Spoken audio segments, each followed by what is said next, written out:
Qu'est-ce que je pense des personnes qui font de l'organique? Je pense que c'est des véganes. C'est les véganes du digital marketing. Alors, comment tu peux faire de l'acquisition en organique? Et je trouve ça incroyable. Pourquoi? Parce que, en fait, tu as des personnes qui disent oui, mais regarde, je génère déjà des revenus, c'est top, j'arrive à faire 10 000 euros par mois grâce à de l'organique. Mais le problème, c'est que si tu continues de générer les mêmes types de revenus aujourd'hui, avec une inflation à 15%, 15 à 20% par an, dans 5 ans, tu es officiellement broke. Donc, comment tu peux être en capacité d'arrêter de te tromper, d'arrêter de te comparer aux autres qui font exactement la même chose? En fait, le problème, c'est que, on va partir un petit peu en freestyle par rapport à cette vidéo, c'est qu'il y a des personnes, en fait, ils confondent acquisition et nurturing. Donc, acquisition, c'est comment être en capacité d'acquérir du trafic, acquérir de l'attention et le convertir en vente. Et nurturing, c'est-à-dire nourrir les personnes qui n'ont pas acheté. Les entrepreneurs, souvent, ils confondent ça. Ils pensent que faire 5 posts par jour sur LinkedIn, faire des TikTok, et faire, je sais pas, des posts sur Facebook, d'ailleurs ça ne fonctionne plus, ou même faire des groupes Facebook, c'est fatigué. Pourquoi? Parce que c'est très limité. C'est-à-dire en fait c'est comme toujours pêcher dans le même bassin, sans avoir de nouveaux poissons qui rentrent, en pêchant 5 poissons par jour, mais en ayant un poisson par jour qui rentre. 5 sortants, 1 rentrant. Tu sais très bien que tu vas directement, tu fonces vers un précipice. Et comment tu peux être en capacité d'inverser la tendance? C'est en ayant de l'acquisition, donc en versant 15 à 30 poissons par jour dans le bassin et en pêchant 5 poissons par jour.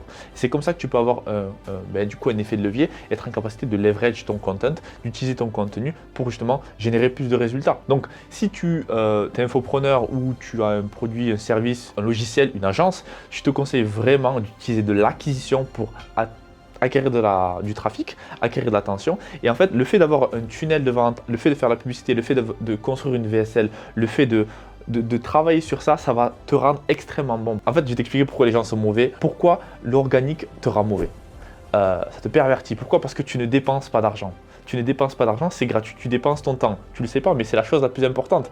Tu le payes avec ta vie. Donc, tu le payes avec ta vie, sauf que tu n'as pas les résultats de façon instantanée. Et ça, c'est l'énorme problème. Il te faut des feedbacks instantanés. Donc, tu te dis, bon, j'investis du temps et tu penses que l'attention, donc les personnes regardent tes vidéos, c'est de la conversion. Ce n'est pas du tout le cas. Ne pas confondre attention et conversion. Si tu n'es pas en capacité, on les voit tous ces youtubeurs, tous ces influenceurs, ils ont de l'attention, ils ont des millions de personnes qui les regardent, mais ils ne sont pas en capacité de convertir ça. Quand c'est le cas, c'est des marques qui viennent leur donner des produits pour présenter le produit, pour extraire la valeur de leur audience. Donc si tu es infopreneur, si tu es à une agence ou peu importe ton produit, tu dois être en capacité de faire la différence entre de l'attention et de la conversion. Donc, regarde ici par rapport à une personne qui va investir du temps pour du coup créer de l'organique. Donc, elle se dit, bon, j'investis dans mon futur. Ok, super, très bien. Mais de l'autre côté, en fait, si tu as un tunnel de vente avec de l'acquisition en publicité, c'est beaucoup plus performant. Pourquoi? Parce que lorsque tu vas faire une page de capture, tu vas faire un webinaire, tu vas faire justement une proposition de réserver un appel. Quand tu vas dépenser du budget en pub et que tu vas te prendre un coût par lead à 10 euros, tu vas te dire, oh putain, mon message, mon offre, elle est mauvaise. Il faut vraiment que je la change. Et donc, du coup, tu vas être forcé en 48 heures à changer ton offre. Tandis que si tu le faisais en organique, tu vas te dire, mais en fait, tu n'auras même pas ce feedback. Ce feedback, tu l'auras dans 3, 4, 5, 6 mois.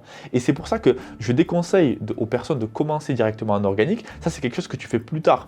Parce que si tu es en capacité de faire marcher quelque chose en paid ads, c'est-à-dire avec la publicité payante, avec de l'acquisition, tu vas être en capacité du coup d'aligner les étoiles, de manière à pouvoir avoir un tunnel qui est profitable. Et une fois que tu as ce tunnel qui est ultra profitable en paid ads et que tu as justement tes process, que tu as tes clients, que tu as tes closers, que tu as tes managers, et quand tu es en capacité de délivrer les résultats à tes clients et que les clients deviennent des ambassadeurs, font des vidéos testimonials, donc des avis clients, donc ça va venir justement, c'est du contenu que tu vas pouvoir recréer et réutiliser sur ta stratégie organique, c'est du contenu que tu vas pouvoir réutiliser dans justement dans ton marketing et ça rend la machine de plus en plus efficiente. Tandis que là, sinon tu es avec ta canne à pêche, voilà, et tu es en train de pêcher les derniers poissons. Non, il faut un système qui est beaucoup plus efficient. Ce que je te recommande, c'est justement d'être en capacité de mettre justement de la publicité qui va venir alimenter le bassin et puis optimiser tout ça. Si ça t'intéresse d'en savoir davantage par rapport à ce genre de contenu, marketing, sales, abonne-toi, like la vidéo. On se retrouve dans la prochaine vidéo. C'était Ismaël depuis Bali. À très bientôt.